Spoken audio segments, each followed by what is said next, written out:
Greetings everyone, a warm welcome, namaste. Hey guys, welcome to your reading.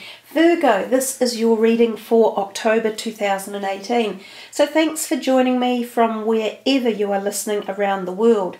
Now we're doing 7 of these cards from the Morgan Greer, forming a reading called the Mystic 7, and then at the end we will be doing an oracle card as well. So before we go too far, I did some intuitive work for you guys, and I came up with this kind of these messages for you. One of them was indigo and the third eye, intuition, trust your feelings. You may be dealing with an indigo personality person. So it could be yourself or a new partner or a child. You may need to learn more about indigo, crystal and rainbow type personalities to fully understand how this person or relationship is working around you. So we know that the indigo kind of people started, I think it was around the 1980s, or it could even be a little bit earlier. And from there on in, we've seen a different shift in perspective. We've gone sort of like, as I say, indigo, crystal, rainbow type energetic personalities, and they do really form a pretty set structure. And if these people are coming into your life one way or another and you do want to learn more about them, there's plenty of different ways that can be achieved. But those were the messages that came for you guys, so not sure there what it's all about, but let's put the heart chakra bowl back and start some shuffling for you. So Virgo, let us just shuffle for October 2018. Oh, that was a funny bit of a shuffle, wasn't it? So you never know what's going to happen with the cards. Okay, a little bit more. Virgo, October 2018. Your first card is your current situation. Gosh, you know, this one has come out quite a lot this month as well, and I don't really like her that much, but she's the 8 of Swords, so there she is. Your second card is your Obstacles card, which is the 4 of Wands. Your third card is your Aspiration, which is the Devil, Major Arcana. The fourth one is what needs to be awakened, and that is the Knight of Cups. The fifth one is what lies behind you, or a past influence. The sixth one is what is the next stage, that is the Page of Pentacles. And the seventh one is what will be, and that's an Ace of Rods. So it's nice to see an ace in the readings. We've had 3 out for the month, and to be honest, that's probably quite a lot. The aces often are in hiding, but I like it when they come out. So you have 2 major arcanas, the Devil and the Tower, a sword, a cup, a wand and a pentacle. 2 wands. So let's start with that card number 1, which is the 8 of Swords. This is what surrounds you at the moment. So for some of you, there might be tension, or, you know, feeling like things are a little bit out of kilter. The card does represent a little bit of anxiety, worry, nervous tension, feeling tired about it too, and being a bit worn out, or being a bit, you know, run down by it. It could be something that's consumed you or around you right now. And you know, sometimes this is health, it can be health related, and other times it's just general life things that are piling on top, and it's like your mind is in overdrive trying to work things out or fit things in, and this underlying anxiety or tension or not knowing what to do is in the background. She is quite capable of actually getting through this, and if she took the blindfold off, she'd see a pathway straight ahead. And I don't think those ropes are particularly tied around her. They're kind of loosely draped, so she could almost walk with a big enough step that the ropes would fall by the wayside as well. So what she has to do to get out of this feeling blue or stuck is she has to have faith and take some steps forward, like the leap of faith. She has to stop letting self-talk or fear take hold of her, and, you know, get rid of the negative talk and the negative words. So focus on the positive. Light, you know, have faith, have knowing that you can succeed. Sorry about that, guys. That was a disruption there. You could hear my little dog barking in the background. So coming back to the reading, and we were talking about the Eight of Swords and how we can break ourselves out of that panic and fear and, you know, negative self-talk and negative attitudes. So it can take effort, and sometimes when we're in the zone of worry or anxiety, we can't see a way out. But there are many different ways that you can seek help with this. You can personally self-help, such as meditate, eat the right foods, get enough sleep, go for peaceful walks, spend time outdoors with Mother Nature or Gaia. There are herbal things, there are naturopathy that can help, there's physiotherapy, there's Reiki healings, there's light healings, energy healings. The list is almost endless in terms of ways that we can find more positivity and bring about more harmony. So if we come to the next one, which is your obstacles card, which is the Four of Wands, so the 8 and then the 4, it's kind of like a halfway road in between. Turned the upright way, of course, again, this is one of the most beautiful cards we can wish to have in the deck. It symbolises happy homes, harmony, feeling loved and safe in particular, a feeling that we have reached an epoch in life where we've got companionship or this just warmth and nurture and love. And of course, given that your current state was kind of the opposite, especially in colour palette, even you can see the difference in colours. We feel the difference going on, and this is sitting as an obstacle. So it's telling us that for some of you, you may even feel that something just isn't quite right, either at home, or you're not quite where you would want to be, or there is possibly some of you are moving home or have recently moved home, and there might still be transition occurring with this. So it could be that you feel either your home itself is not the way you wanted it to, or it's not where you expected it to be, or the people even in your home, because this talks so much to us about our homes. So if it's an obstacle, it might need some tempering one way or another, and this might have something to do with your anxious state or how you ended up in this state, that these could be tied in together. So is there a possibility that you needed to readdress things around the home? Could it be a financial implication, or have there been some arguments or some movements of people, you know, like children leaving home, or new people coming into the home, or has there even been a physical problem with the house? Have some of you been burgled, or are you living in a house where the neighbours have changed and there's negative energy around a neighbourhood? Are you worried in some of the neighbourhoods you live in? Are they not quite as you imagine them to be? Do you feel your house needs clearing? Because some properties we live in, they grab negative energy and they can feed us the negative energy. So a house can do with a good house healing as well. So you can bring in like Reiki healing for a house healing. You can do moon healings or light healing energies. You can just move energy through your house to get rid of any negative vibrations that may have happened, such as arguments with people, or, you know, just grotty energies around. So bear in mind that it's probably easy enough to shift all this energy around, both the bottom card and the top card.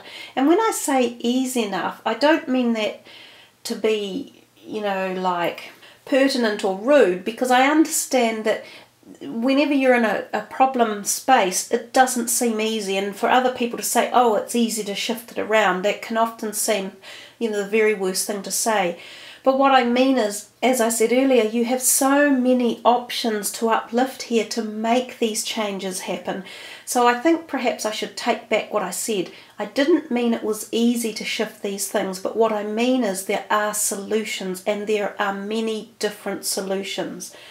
So don't let it concern you that you think this is the end of everything, that there's no way out, that, you know, your happy home thing is gone, or that the relationship you might have wanted is gone, or you thought you were going to be with this person or that family or that house or that state or that country. Don't worry if things have temporarily changed, because nothing remains the same. Everything changes constantly. And I often say that to my own family. If you're in a place where it's not where you want to be right at the moment, you just say to yourself, this too will pass. Nothing stays the same. Everything changes. So let's get up to the third card, which is your aspiration, and we see here the devil. So he's a bit of an odd one there. He is about, quite often feeling obsessive or having addictions or things like that. He can be about feeling as though you could be trapped in a situation again, and sometimes relationships. So we can see this card come out when people are in an unbalanced relationship, and sometimes they're the victim. So sometimes it can be you that is the victim. You could be involved in a relationship where there is either physical abuse, or there has been mental or emotional abuse going on, or it's been very unbalanced. So someone else has been draining your power, taking your energy away from you, and making the situation seem untenable, and also kind of putting you in the victim seat or blaming you. It can also be there when we have addictions. So an addiction can be anything. Remember this. I often think, well, the obvious ones are alcohol and drugs and gambling, but and overeating, But the other addictions are a little more subtle, but they're just the same. All addictions really stem from the same point of origin. So you could be addicted to being skinny or slim, or shopping, or working, or going to the gym and working out, or you could be addicted to earning money or spending money. You could be addicted to sex. You could be addicted to worship. Anything is an addiction when it's in excess.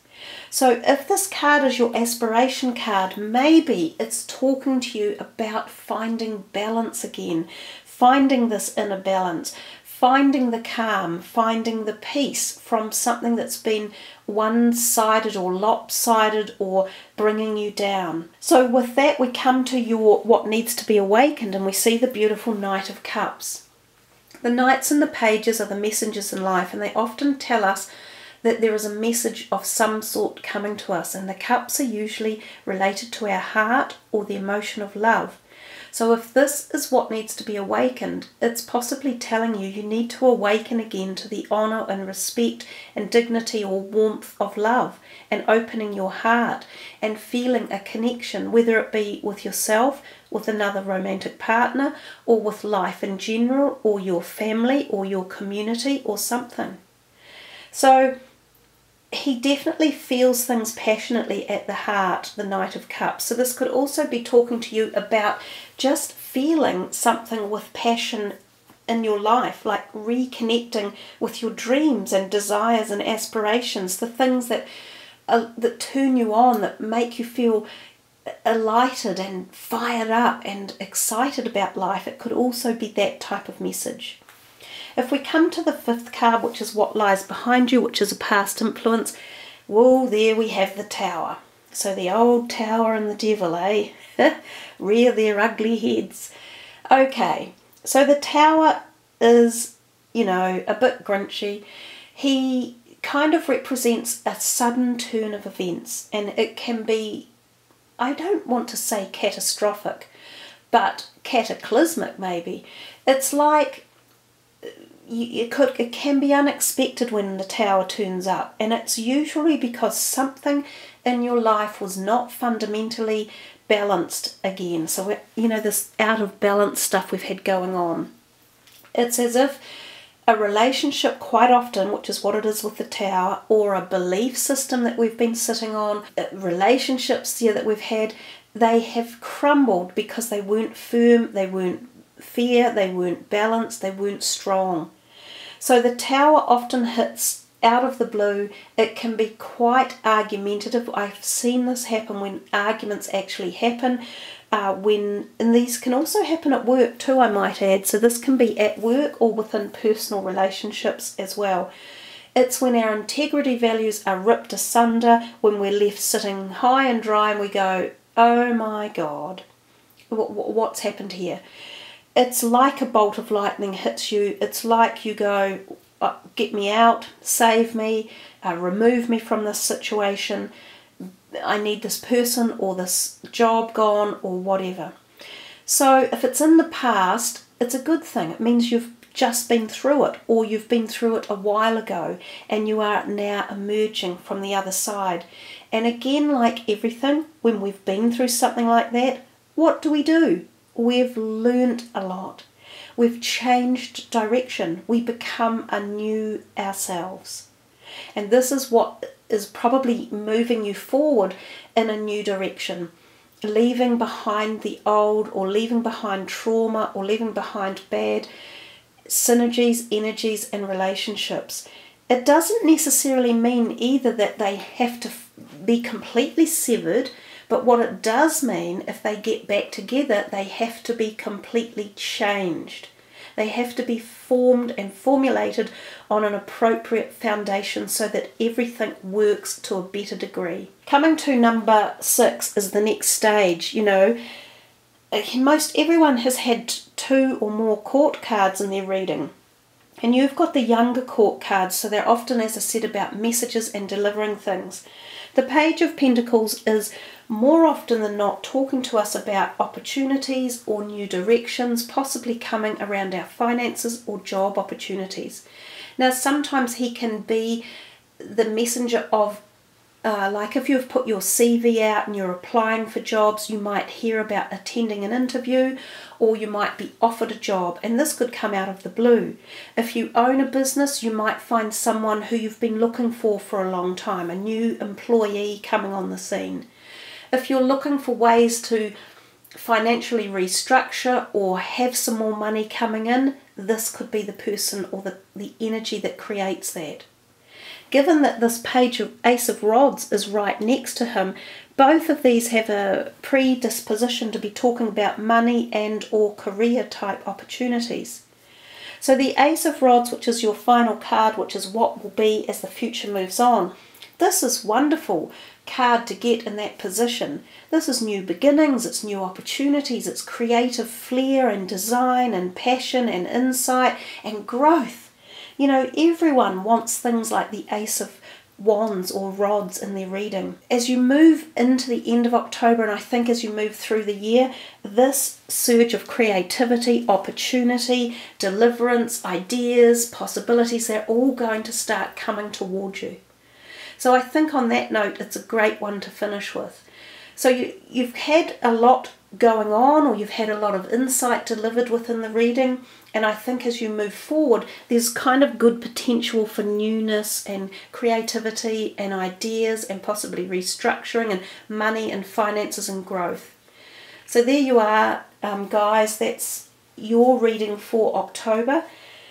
We'll put these cards away and then we will do that final card at the end and see what the last message is that they want to give you, because boy, they certainly didn't muck around, did they? They were giving you messages left, right and centre. Okay. This is for Virgo for October 2018. What's this last message? These are Saints and Angel cards, so we'll just see what they have to say. Oh, there you are, learning experience. And I think, you know, I kind of talked about that as quite a lot throughout the various cards that turned up in the deck, saying to you that whatever we go through, we always learn and nothing remains the same, and it always changes, and from change we learn and we grow and we move forward.